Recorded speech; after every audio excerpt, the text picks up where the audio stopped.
your question.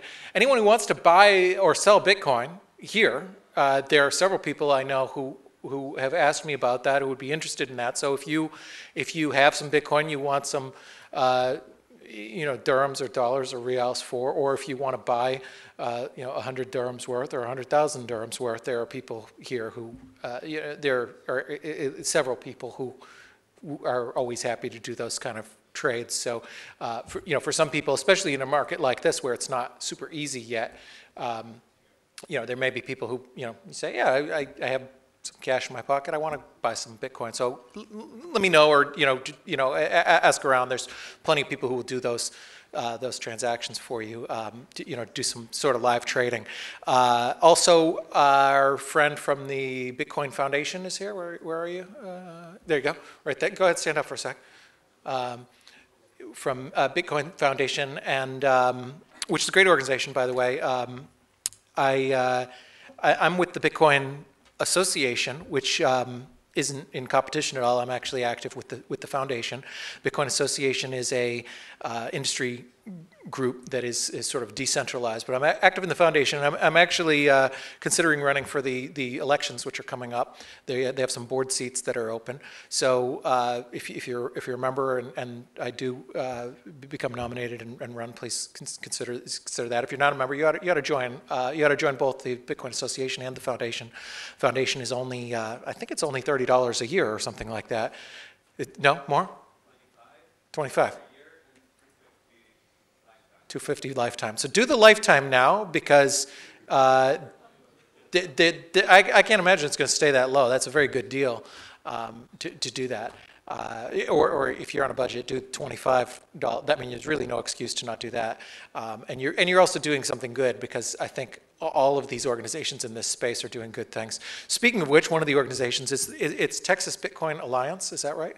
Texas Bitcoin Association? Association. Okay. Texas Bitcoin Association is Paul Snow. Paul is an early adopter, and we've heard about Paul probably 4 or 5 times today. He is the person behind Factom. He was mentioned in a few of these presentations, David's and some others. So Paul runs the Texas Bitcoin Conference, which is one of the largest conferences and one of the most complex. And after doing a conference, I realized that's quite an achievement. It's hard enough to do a small conference. So good job on that. And Paul, even if he didn't do Factom, has done all kinds of neat things in Bitcoin. But now he's done this Factom program, which is really, really serious. And I read the white paper finally on the plane over. I was about 2-3 weeks overdue. I owed you that earlier. I was supposed to read that, but it was worth the wait. So Paul is going to talk about Factom, which is one of the most exciting things in this very exciting space and technology. And then one more panel after, we will talk about Mina and startups and that environment, and then we're going to close out for the day. So thanks very much, and let's welcome Paul.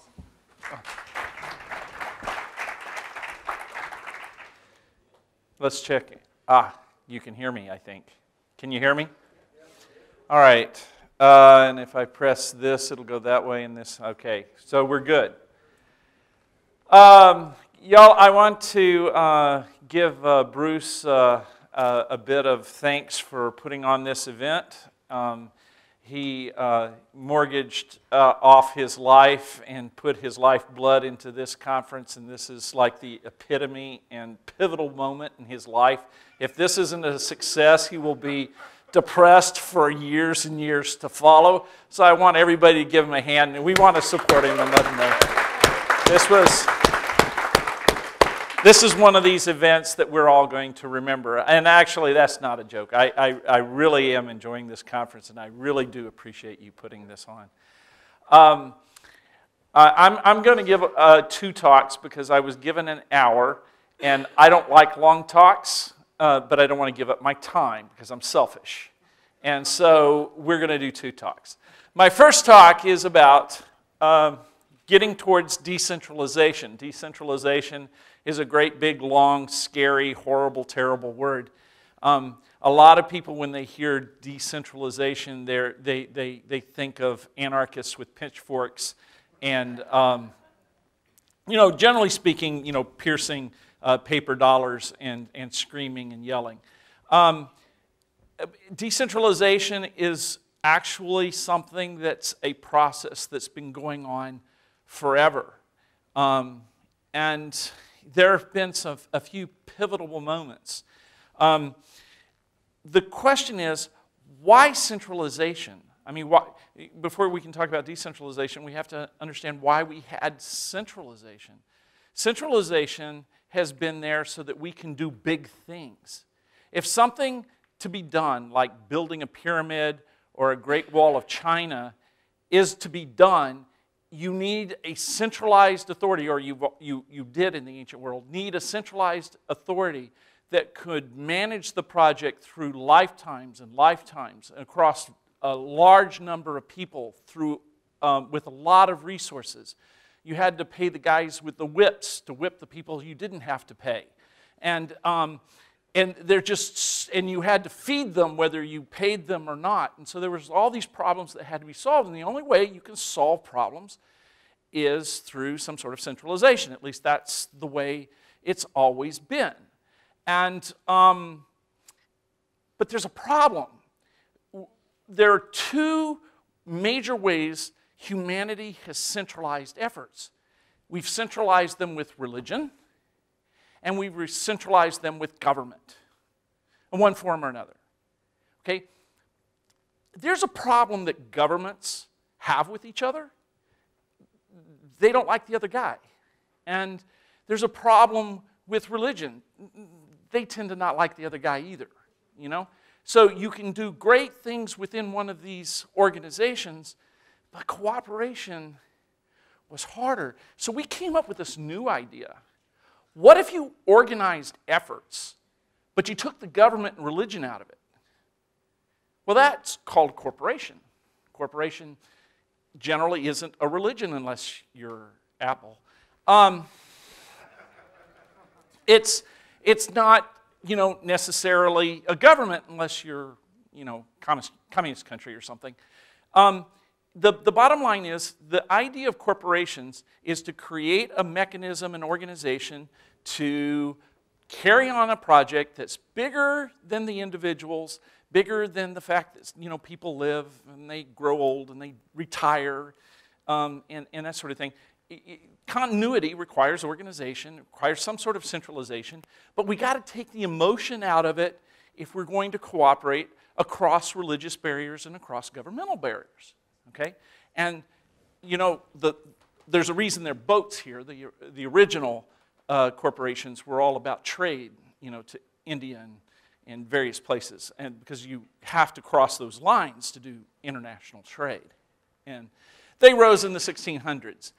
And now they've kind of taken over the world. They're everywhere, right? And what do? The first thing that they do is they manage and organize capital. They manage and organize infrastructure. They manage and they distribute wages. They pay people. It's that whole feeding them and paying them thing. Pay the guys with the whips, that sort of thing. And they're the ones that do the contracts and all that, and they do the governance. They decide what you're going to produce. They decide how you're going to distribute and how you're going to market it. And, those are decisions that have to be made, and we need somebody that has a plan and implements the plan, right? At least that's the theory. And if you look at my little picture here, hey, I have a dot. It's a very small dot. Everybody recognizes a lot, these things even in pieces. They have identity. All I need to do is if I tell you, if you meet somebody here at the conference, how many of you have asked, what do you do? Who do you work for? Anybody ask that question today? Okay, nobody has hands, but everybody will nod. That's fine. All right, so it's our identity. And this picture, how many of you does this picture generally look normal to? It looks normal. I mean, you would expect if you were on Times Square, that's what you'd see. Now, if I were to replace all those pictures, assuming that there's businesses immediately right behind them, if I were to change all those pictures to different symbols for religions, would it have the same emotional impact? See, what I see when I look at this is I go, oh, I could buy a Coke and I could get some whiskey and I could get the camera from Canon, I immediately am integrating all of these different things to the needs that I have. But if I were to turn it around and it was a bunch of country flags, then I would think, well, USA, USA, right? Right? Because we do see this at the Olympics, right? And what does that mean? We're in competition, we're not in cooperation. And so corporations have provided this function. Now, is it totally cheery? Not really. Because let me tell you, if a corporation hires you, you are not being paid what you're worth. You know, they don't make a profit if they pay you what you're worth. They have to pay you less than what you're worth, right? And then all that stuff about governance, they're the ones that tell you what to do. They tell you how to market yourself. They tell you what your identity is. How many people have been in a meeting where they say, okay, now, remember, the party line is to say, we have purple toes. Do not talk about the knees. It's purple toes today. Have you ever had that kind of meeting? I mean, you know, sometimes it's almost senseless, but they tell you, this is the message, this is what you're going to say. How many of you have listened to politicians, and a politician says, I believe that women with red hair should be banned from the Senate. And then they talk to this other guy, and he goes, well, you know, the red hair woman needs to be banned from the Senate. And then the next one, and you know, it's word for word the same thing from 18 different people. That's because somebody has decided that's the message. You better toe up and deliver the message, word for word. How many of you enjoy being told what to do, when to do it, where to do it, why to do it, and shut up, do it? How many is that? So that's hierarchies. They don't tell you why. It's a secret. Why? Because it's a plan. Why? Because, you know, you have a strategy, because you're going to implement the market. This is what you're going to do, right? So this is corporate life. And it's successful. It's wildly successful. I mean, most of what we have is based on corporate strategies. But we still, most of us, at least I, think, God, is there a way to get out of the fishbowl? Okay? And believe it or not, despite the fact that you will think that I'm full of original thought, so I'm the first person to ever have said this, so, you know, you're just really having that enlightening moment. It's not actually true. I wasn't actually the first. There were a lot of people in software that thought, how can we build stuff outside of corporate interests in a free way so that developers can work on this stuff, and then when they move to another job, they won't lose everything that they've done and they can continue to work on it. So we came up with this concept called open source, all right? And open source was the shot across the bow that said we no longer have to work within corporate constraints. We can actually, as software people, you know, because software people are weird, you know, anyway. I'm a software guy, I can say that. That we can go work in our corner, build what we want to build, and nobody gets to tell us what to do. We can be our own guy. And corporate interests are not involved at all in Linux or Apache or, well, actually they fund all that. Because open source really, because it's free, doesn't really have a model by which it can generate money to pay for itself. So it really becomes this corporate sell. If you invest in Linux, you know, you can get the free benefits of corporate X, Y, and Z who are also contributing, right? The biggest contributor to open source, I believe, is still IBM. They've been the leader for a long time. And even Microsoft is beginning to do open source. So, but the whole idea is marketing. The whole idea is to be able to get the benefit of collaborative effort. And it isn't actually decentralizing the process. Bitcoin was the first project to truly decentralize itself. Okay? And the way it decentralized itself is it figured out a way to pay for stuff. It did it by redefining what capital is. It said, Bitcoin's capital. And oh, by the way, if you do these things for Bitcoin, mine for me, we, the protocol, Bitcoin, we'll give you Bitcoin. And for a couple of years, it was a labor of love. There were true believers like Eric, nuts, who thought that someday this stuff would be worth something, right? And then eventually some guy got pizzas for it, for Bitcoin. And so then the light began to turn on that you can actually transact, and it slowly built. And now we have Microsoft. So we've gone a long, long ways to accepting that there's this capital inside of Bitcoin. And that capital being given to miners incentivized them to build infrastructure. And it incentivized them to build infrastructure that's so amazingly beyond what anybody expected. Chip design, seriously? Bitcoin could incentivize people to quit their jobs and design specialized hardware to do nothing but what Bitcoin needed? I mean, come on. This is like mind-boggling. And it's all due to the fact that it can figure out a way to justify paying wages.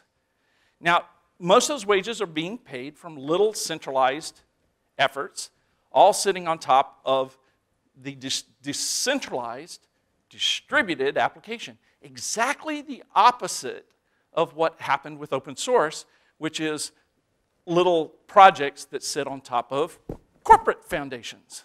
We've actually managed to replace the foundation inside of a little teeny tiny project. And once you've done that, for one thing, you've opened the door for it to spread. And that's why this talk is entitled Towards Decentralization, because I don't think we're finished yet. That same incentive allows you to distribute the governance. In the Bitcoin community, nobody tells you what to do with your effort. And so people like myself can go decide to build something, we can build it, and nobody tells me that I have to or when to do it or how to do it or anything else. It's completely decentralized. And being part of this process means that we're part of a movement. And Bitcoin and cryptocurrency is a movement, and it is giving people an identity. When people ask me what I do, I don't really say I work on Factom. I say I'm in the cryptocurrency space.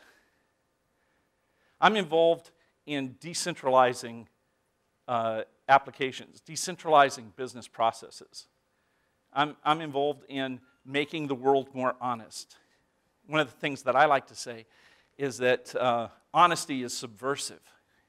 If you build a system that's cryptographically honest, it's very difficult for somebody to say, you know what, please quit being honest. It's a tough sell. But at the same time, if we can impose honesty on the rest of the system, then we will have done good things. So decentralization reduces costs, increases access, it disrupts the status quo, and it doesn't actually change Times Square. You will still have companies and corporations. It's just that we're going to end up making them more efficient. We're going to make participation in developing products for different companies more voluntary, more flexibility. More value will be going to you because in a decentralized system, you're actually paid what you're worth. Bitcoin has no overhead. It actually makes all of its payments to somebody. It keeps none of it for itself. I mean, you have to think about that for a second. Bitcoin pays out everything. So whatever there is to be had is going to come to you. So it will make things more efficient, but it's not necessarily going to make corporations go away. It's not going to be the end of the world. We will have the ability to find bad actors. We'll be able to regulate. We'll be able to track. Bitcoin is going to make the world better by increasing honesty, and decentralization does the same thing. And so that's my first talk. Does anybody have any questions?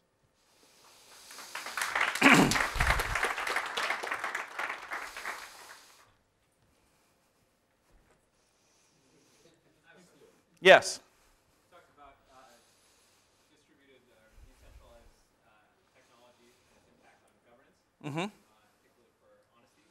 Mm-hmm. Do you have any kind of first candidate projects that you'd like to see, or maybe some that are already worked on that can kind of show people how this can really happen, how a government could implement something like this to improve its service? Yeah, I mean, I think I haven't, I didn't talk about anything in this talk. I will talk a little bit of something about that in the second half here. But I basically, it's fairly straightforward. When you look at a cryptographic audit in Bitcoin, what that means is all of the transactions involved, executed by a party can be looked at and viewed and evaluated for correctness, right? To ensure that you have reserves that you claim you have and that sort of thing. And that's fundamentally because Bitcoin has separated the ability to spend from the ability to audit. You know that there's a reason that you have actual auditors that have certifications. You know what the real fundamental reason of that is? Anybody? It's trust.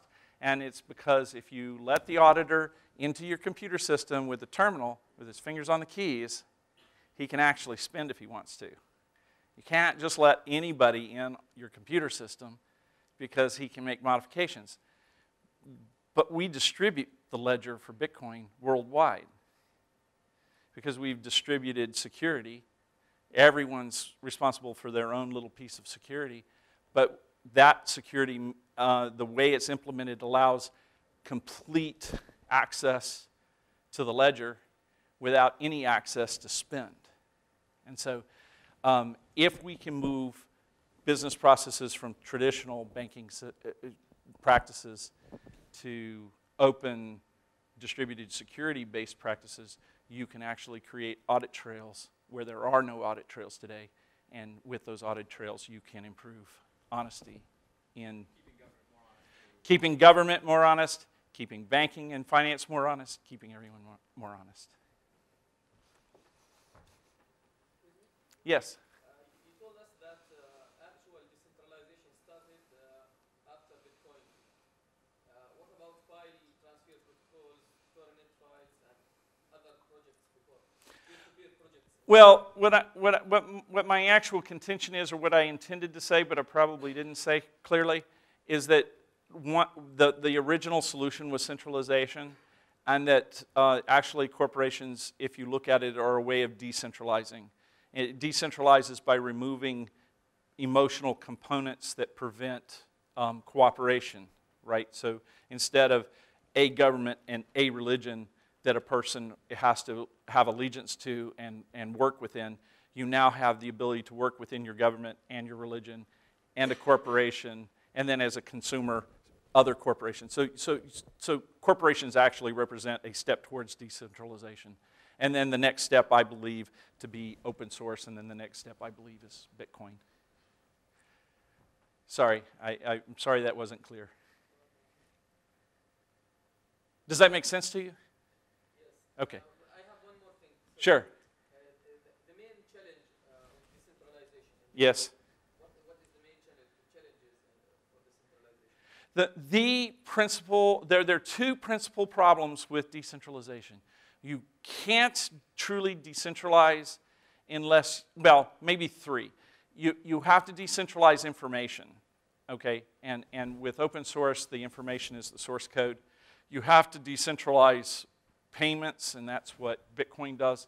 And you have to have a decentralized memory, and that's the ledger in Bitcoin, the transactional memory, which isn't the same thing as the source. The open source is kind of a broad theoretical information base. The ledger is a state that progresses based on the users of the decentralized application. You basically, if I'm a decentralized application and I cannot identify my customers, I probably can't function. So Bitcoin can identify its customers because it has a ledger and can look it up. I can figure out that Eric is somebody I really need to be friends with because his balance in Bitcoin is way bigger than mine. And so, you know, that's just an invitation. I mean, I don't have any ulterior motives, but you're a good friend, and I like you. So what limits you put between organization versus centralization? Because to create value, individuals have to come together and have some sort of organization to be able to create that value. So I wouldn't totally agree that like total kind of independence, decentralized systems would actually be working, because you need still some sort of organization. Yeah. Maybe not extremely centralized, but as soon as we have some organization and the leader emerges as the manager of that organizational structure, be it like even an open source project, then you have some protocols and structure and authority and all that stuff. So where do you really put the limit? And also, when you say that individuals are paid less than what they are worth in corporations, I agree to some extent because of the greed factor, but not of the capital, but not totally, because people coming together in a corporation to create value, to have a mission, like the whole is bigger than the sum of the parts, right? So the value they're creating there as part of the corporation is bigger than just the worth of individual. Yeah, I mean, I don't disagree. I mean, my contention is that when we reach true decentralization, it'll look a lot like what it looks like today. It's just that a lot of things underneath, you know, the way the working parts are moving will be different.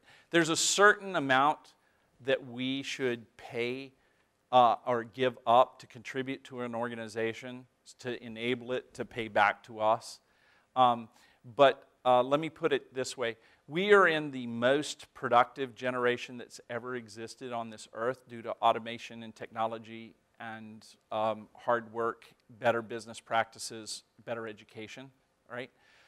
But a lot of us find it more difficult to pay for housing or for education or for medicine if you're in the U.S., or pay our taxes, you know, if you're somewhere else. All that is a big, big slice of what you take.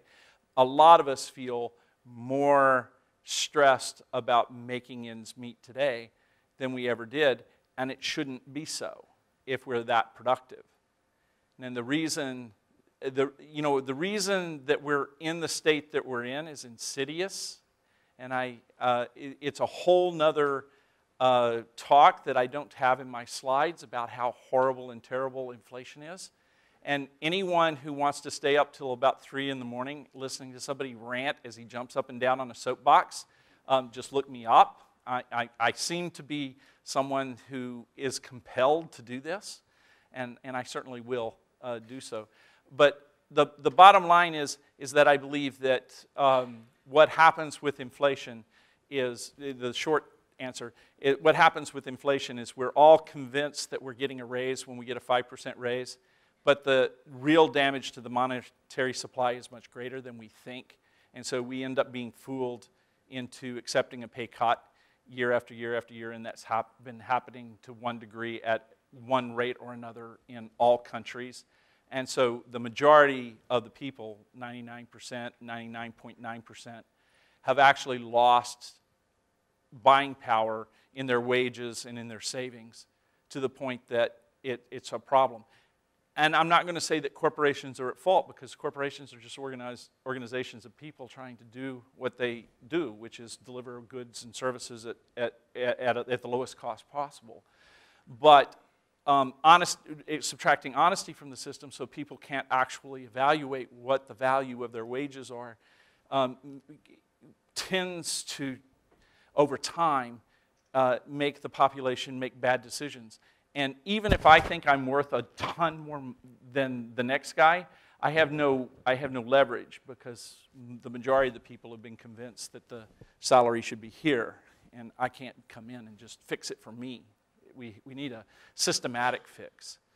And so anyway, that's the short version of my ranting lecture, and I can give more later. Yes. So, from what I understand, the bottom line of your presentation was humanity progressed from governments, religion, now we added corporations, and then we added open source, Yes. and now we have true decentralization. Like you described that process like the betterment of all humanity and the natural progress of things.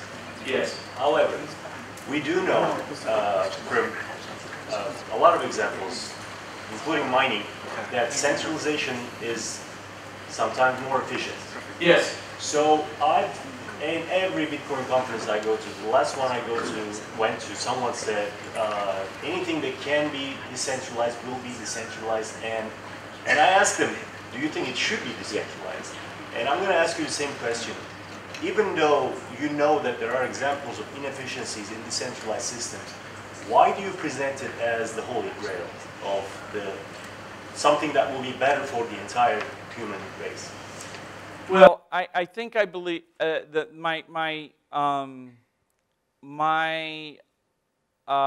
appreciation and advocacy of decentralization has to do with the added efficiency and added productivity and added benefits to the participants of decentralized systems, because the value that you get out of the decentralized system is self-defining.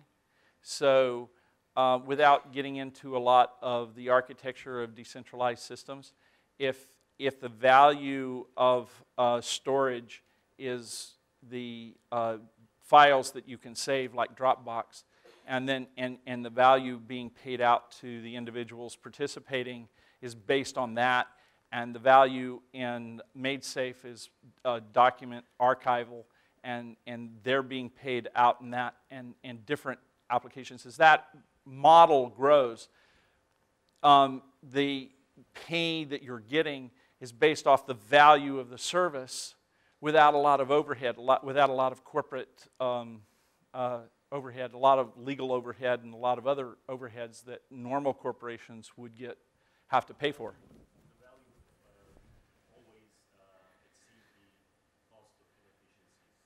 I think that it tends to, and then what happens with the decentralized applications is there's certain functions that need centralization, like BitPay is certainly centralized, and it provides a great service for Bitcoin, and so it takes over that some role there. But it's in competition with Coinbase, it's in competition with GoCoin, it's in competition with Yellow and everything else, right? And so all of these centralized solutions are in competition, so making them more efficient, I believe.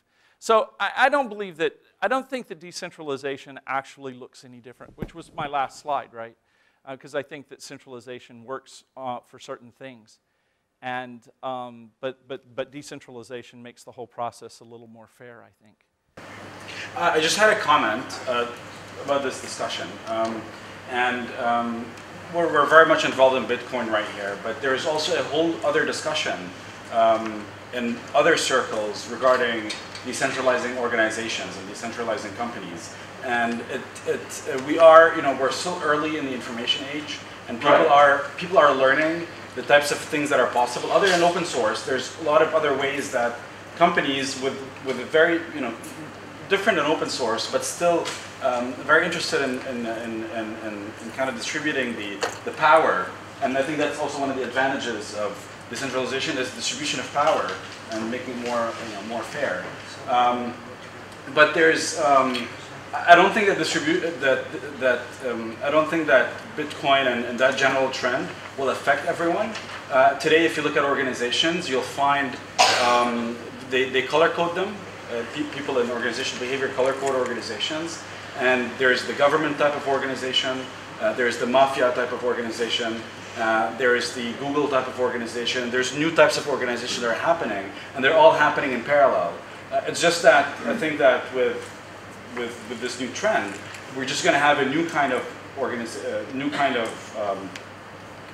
distribution of work and collaboration and so on, along with the other stuff. Yeah, and I don't disagree. I mean, I think that it's all about those central points, managing your capital, managing your infrastructure, creating a legal presence that manages the legal side of a project, and governance and coordination of product creation and distribution and marketing.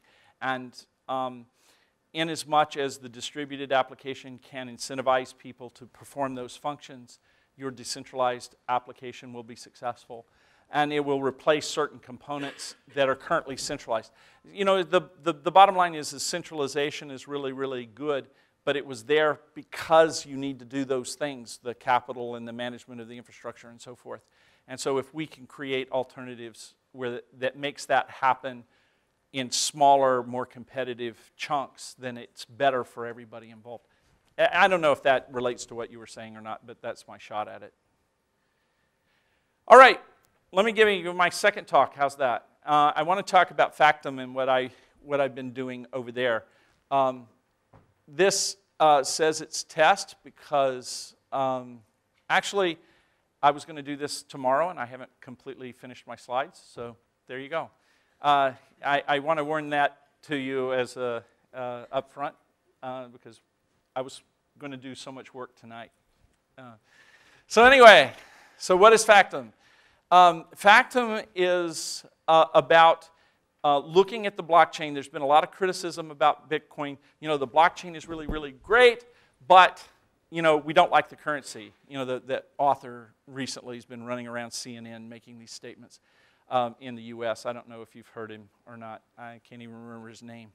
But Factom is, the idea behind Factom is to create a data layer that runs as a distributed autonomous application, and it manages to collect data in chains that the users create without any kind of boundaries about what you're putting in your chains. So you could create a chain for a mortgage and create a chain for some business process or create a chain for a transaction running through the traditional banking system so that you can connect the payer with the sender if you need to audit that transaction at a later date, sort of thing. And most of what goes into Factom are hashes, not the actual data.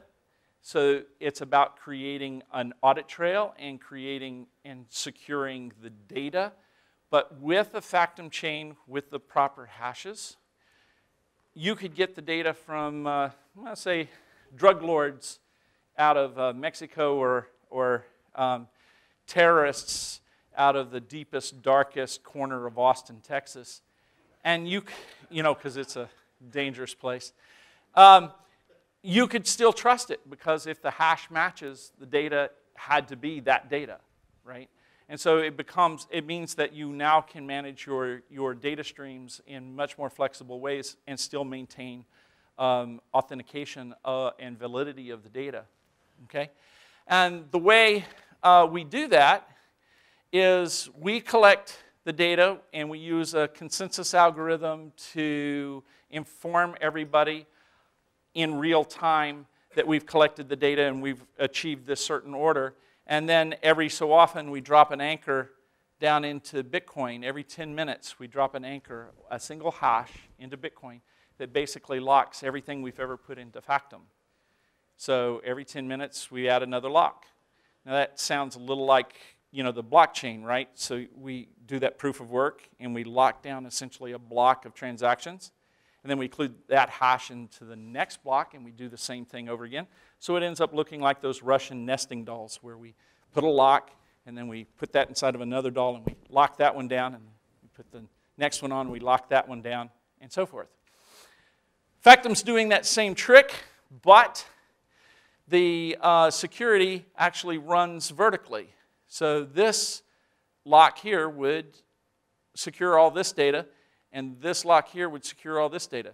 So Factom is designed so that you can skip through it, find slices that you're interested in, validate those slices, and then those slices can cross-validate, and you basically have almost like a full node proof, but using only a fraction of the data that you care about.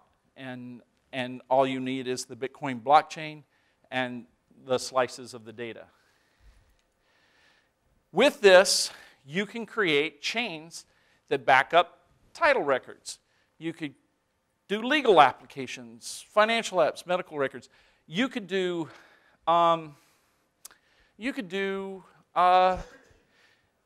media. You can do communications. You can basically create a secure line of communications between a contractor and a subcontractor, where the subcontractor is filing its reports and its progress through its business processes and sending that through a communication channel over Factom that basically proves this is what they said at this point in time. This is the report that they had at this point in time. This is the payment they made at this point in time. This is when they inspected the building at this point in time. This is when they filed the paperwork at this point in time, so forth and so on. And you end up with something that you can't go back and backdate anything. You can't go modify anything. And by golly, if you said something, you can't unsay it. There's no deleting anything. And somebody asked me the other day, said, well, what if you said the wrong thing? What if you made a mistake? And I said, well, then enter an entry that says, I made a mistake on this point, and it really should be that time. You have every mitigation strategy possible for maintaining the documentation of a business process with one exception. You don't get to deny. You don't get to deny that you said something. You don't get to deny that you failed to put something in the record. You don't get to deny that, by golly, I really wanted to modify that. You have to say it at the time. And truth of process is a very, very powerful tool for honesty, because it turns out to be really, really, really hard to know what lie you want to tell tomorrow, today. So it really limits your ability to lie. And so that's a really, really good thing when you want to ensure that business processes are honest. And so, questions about Factom? Yes, Bruce. So, do you have integration with, there's a lot of these services, these old services with centralized servers that collect email records for compliance purposes for brokerage firms and law firms and things like that. Do you have plans for integration with email or some way that could be replaced with a decentralized solution like this? Well, for ourselves, we're going to be concentrating on building the infrastructure. And to make the statement that really warms David's heart, Factom really doesn't do anything. All it does is record data and store some hashes. It doesn't do anything other than that. Now there's a lot, it turns out it's really complicated to do that reliably. So if we got into the architecture, I could really spin tales of consensus algorithms and our particular token strategy and that sort of thing. But in the end, that all it does is record something. So to answer your question about email, the idea is if at any point in time you want to secure a set of emails, all you have to do is create the hash and stick it into the blockchain. And as long as you can reproduce that group of emails, you can match it to the hash and prove that that was the communication channel. What I would suggest going forward on most of this stuff, we have immutable database technology today. You can create a database that doesn't allow you to modify the records. The only problem with immutable databases is there's no proof you aren't running a lot of them. And so all you really have to do to solve that problem with Factom is take your head hash, because they all end up with hashes as their technology. Take the head hash, whatever it takes to prove the head of the current database, and store it in a chain. So you have a Factom chain that's proving that this is your immutable database, and you occasionally throw an anchor into Factom the way Factom throws an anchor into Bitcoin. And now suddenly, all you have to do is put your emails into the immutable database, and you're golden, because there's no way that you can fake another immutable database, and there's no way that you can go modify anything without breaking the immutable database, and you can prove the immutable database by the hashes that are in Factom. absent that, you can do a bunch of other things. So, but the idea is to enable people to do stuff rather than to do it. Though I'm pretty happy to help out and work on a lot of projects. Yes? 2 questions. First, is Factom one chain, or is it an API for building chains that plug into the blockchain? What happens is we have a chain layer where when you as a user get to create a chain, and you get to give it an arbitrary name, and the arbitrary name is, you know, it could be binary, it could be a set of strings, it could be whatever. So you could have, you know, I'll pick an arbitrary company no one's ever heard of, like Circle. And so you have Circle, and then you can say slash, and then you could have, you know, BitPay slash we hate you, whatever, right? You know, whatever you do with your competitors. And so you could have that as a name. You create the chain, and one of the things Factom allows you to do is put the first entry in the chain, guaranteed. And so since you can put the first entry in the chain, at that point you can document the rules for that chain in an unambiguous way. So I know at least the creator intended this chain to be used this way. Are you obligated to use it that way? No. You can use it different ways. There can be entries that don't follow your rules. But since you're doing client-side validation, what you're going to do is run through your chain, and any entries that are invalid you'll just toss. And probably keep a record of them so you don't have to look at them again. And so you'll run through your chain, validate it, and do whatever process you want. Did that answer your question? And so every entry's in a chain, but the users have decided what chains they're putting it in, and they're creating them. So there's potentially thousands, maybe millions of chains. And then the other one is it's tying into the blockchain. Its integration versus what's being proposed in side chains and things like that. Any thoughts on that? Yeah. The main thing to understand is that side chains is primarily a way to peg value from Bitcoin into the side chain, and then from the side chain back into Bitcoin. And the primary purpose of Factom is to just record arbitrary data. And so there isn't anything intrinsic about Factom that needs value to move from Bitcoin into a Factom chain. That said, okay, you can certainly build a chain in Factom where the rule is the chain needs to be mined.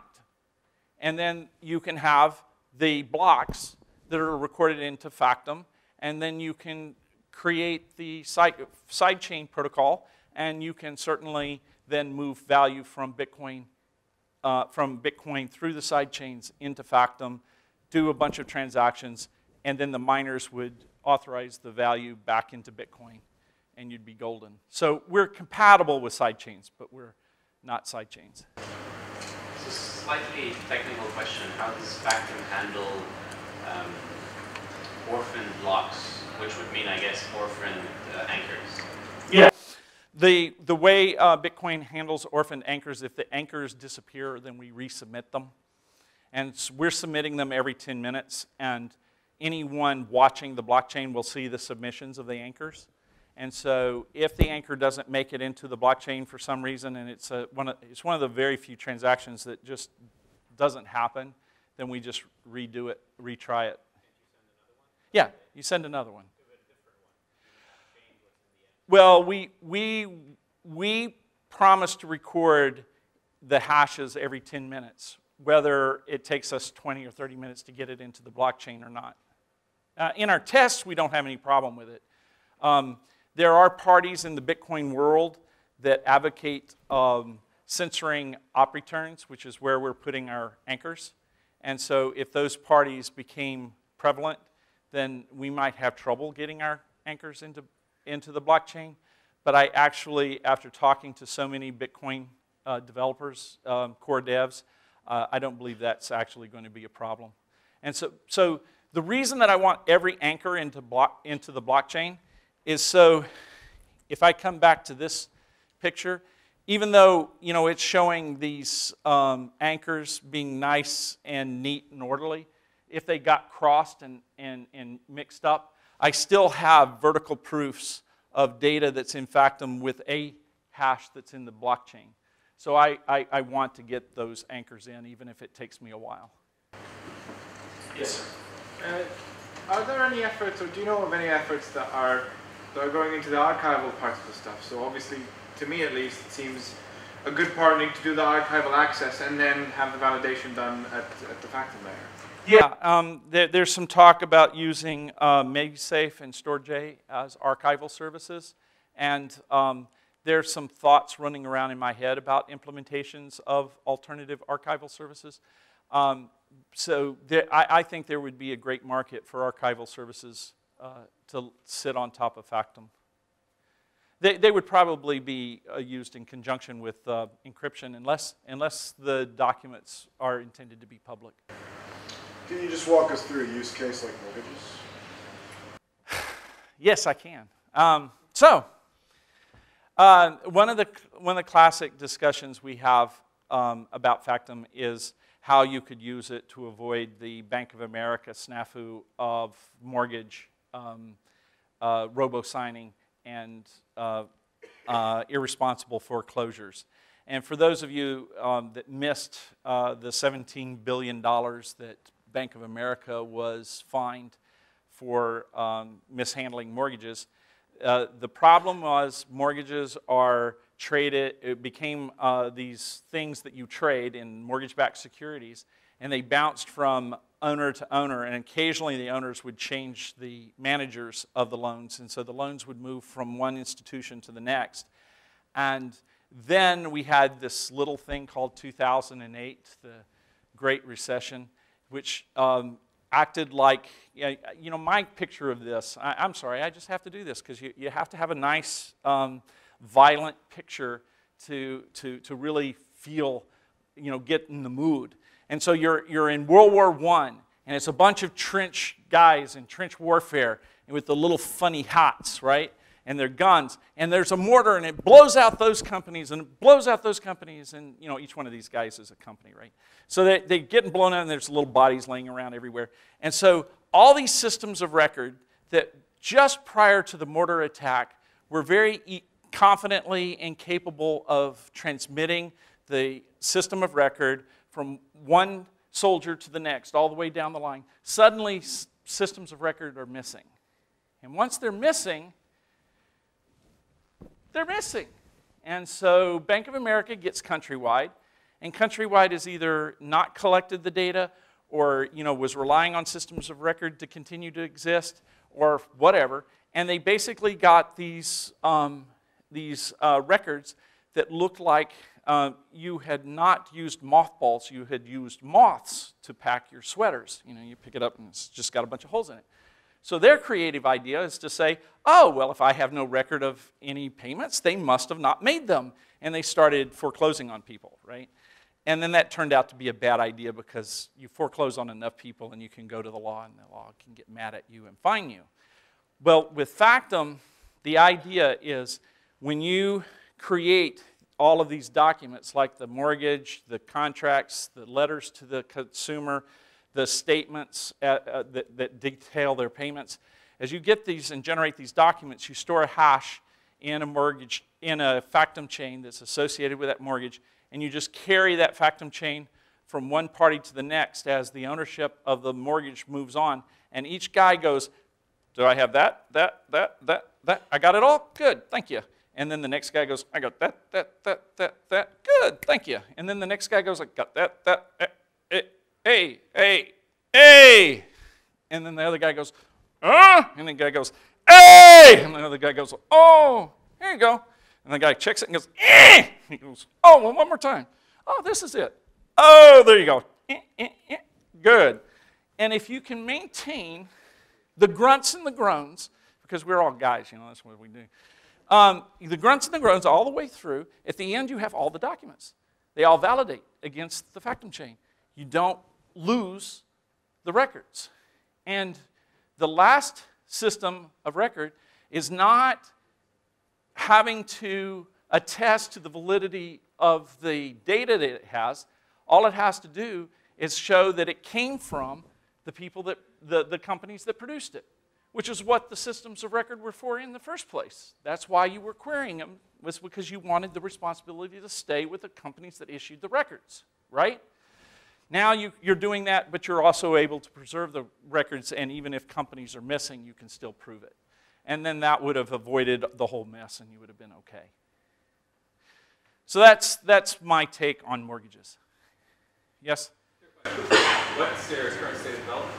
How close you go on? We've released the white paper, and we have a alpha version of the API that's out, and well, actually maybe a pre-alpha version. It has enough data for you to put into Factom, and we have the consensus algorithm that's about to be released, reviewed and released, and by the end of this month, we should have the API running against a central server, and then by first quarter 2015, we'll have the full servers, the federated servers, the distributed servers running, but under centralized control.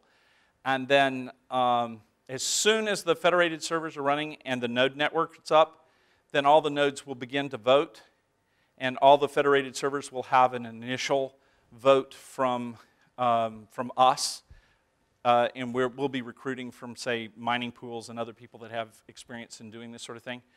But the votes for systems age, and they age over 6 months, and then they're worthless. And so each month, our initial vote will get diluted until at the end of 6 months it's worthless, and it'll be just the users voting for the centralized servers, and then we'll be truly decentralized. So basically full functionality by the first quarter of next year, and completely distributed by the third quarter. So is it accurate to say that the Factom chain is a proof of stake chain that the anchors are ready to put into the blockchain? It's actually a proof of use. We have a two-step process, and that's actually kind of interesting. And that is, we have a factoid that represents the right to obligate the protocol to record an entry, but it is not a right to vote. And you take the factoid and you convert it to entry credits and assign them to a public address, a different public address. And then that public address has a non-transferable right to put so many entries into Factom. And it's that address that gets to vote, but it avoids some of the problems with proof of stake because the people voting, the only way out of the value that they have for their public key is to use Factom. You can't really sell a public key where you have to give somebody a private key. I mean, you can do it with a friend, but you can't do it really because there's no way the person purchasing it knows you got rid of the private key. So anyway, this is a big advantage. Factom does not require anyone using Factom to have any of our cryptocurrency. It doesn't even require you to have Bitcoin because the servers in Factom are earning Factom for running the process and recording entries, and so they have factoids.